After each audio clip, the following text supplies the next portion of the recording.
Hello, everybody. Hope all of you and your family are doing well. This video is kind of going to get us started for the distance learning, and so I'm going to minimize myself here and get down to some kind of what the game plan is going to be, at least to start with. This is new for everybody.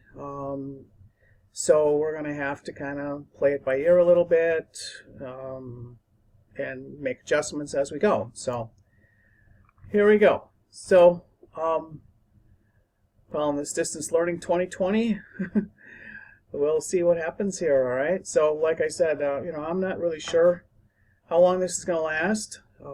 Today I just saw on the news, it was reported that the president has extended that this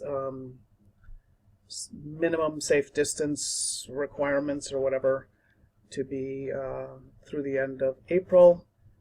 So I don't know what that puts us in. So we're going to do the best we can and continue trying to learn stuff so that those of you who are moving on next year won't be missing a lot of stuff. So hopefully we'll be able to plug those holes and keep the learning going and do our best to kind of keep it interesting. Hands-on, the computer is not the same as hands-on in the shop, so, and I understand that.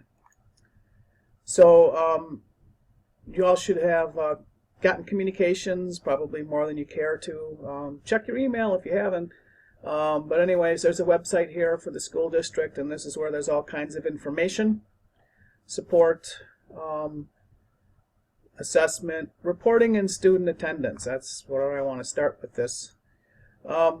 According to the district, you are going to need to log into Infinite Campus before 10 a.m. each day, and you're going to need to say that you are present. It does say that teachers can change or modify. I have to know that you're active in my class before I would consider modifying it. But this is on that website. Tomorrow we're supposed to get some more information, Monday the 30th. And if I have to adjust, we'll adjust. So because that's Infinite Campus, that doesn't give me any feedback about you at all.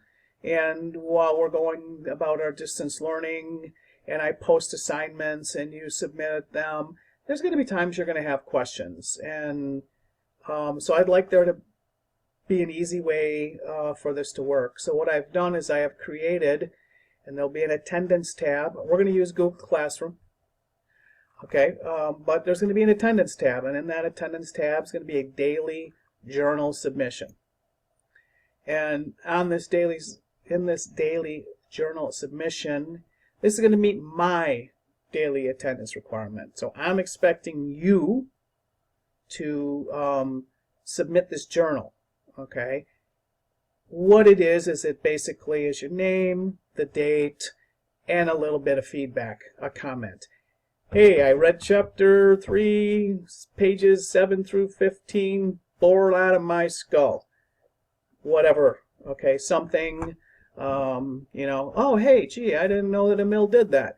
Okay, so that's what's going to happen. So when I pick this link, I'm going to get this. This is going to be what I see. So it's going to timestamp it.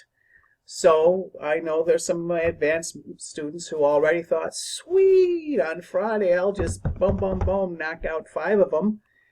Too bad, so sad. This time stamps it when you do it, so I know exactly when you do it. Okay, so I'm going to start out with the date. It's going to be a date calendar, and the reason I'm going to do that is because, then it allows me to sort by date. Okay, your name, what class you're in, journal text. So here's where you're going to type your answer. This is where, if you have questions, you're going to type your question. Hey, I really don't understand what they mean by this. Okay, and you can write that in there, and I will be looking at this, and I will give you feedback because I'm going to be monitoring this document, this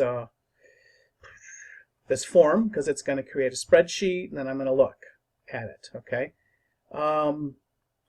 If you notice down here at the bottom, it says a copy of your response will be emailed to. Well, this is my form, so that's why it says to me. But your responses will get mailed back to you. All right. So that way you'll have some feedback reminder that, oh yeah, I did do that today.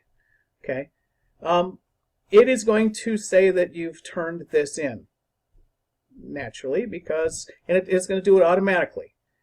Okay. So you're going to want to probably pick the unsubmit so that you know that tomorrow that you didn't do it, but kind of jumped ahead here a little bit.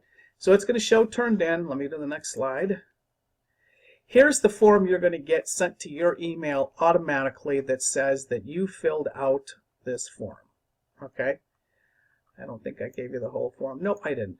So it's going to look like this. This will give you this was not your feedback. This just says you did it, and you'll have the date on it, so you'll easily be able to remember, did I do it or did I not do it? Okay. So afterwards, when you look at it, I'm going to say unsubmit, because it's going to, once you submit it, it's going to say turned in. I would unsubmit it because you're going to get a feedback email that says that you did it. All right, and then this way tomorrow when you log on to do the class like you're supposed to every day, you can go in and it will remind you that you need to do it.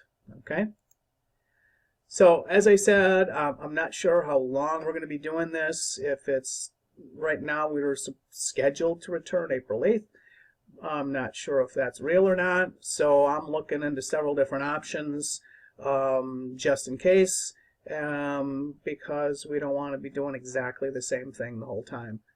So that's what I have for you for right now. I will have another video that will talk about more specifically for your class what we're going to start doing and how we're going to do it.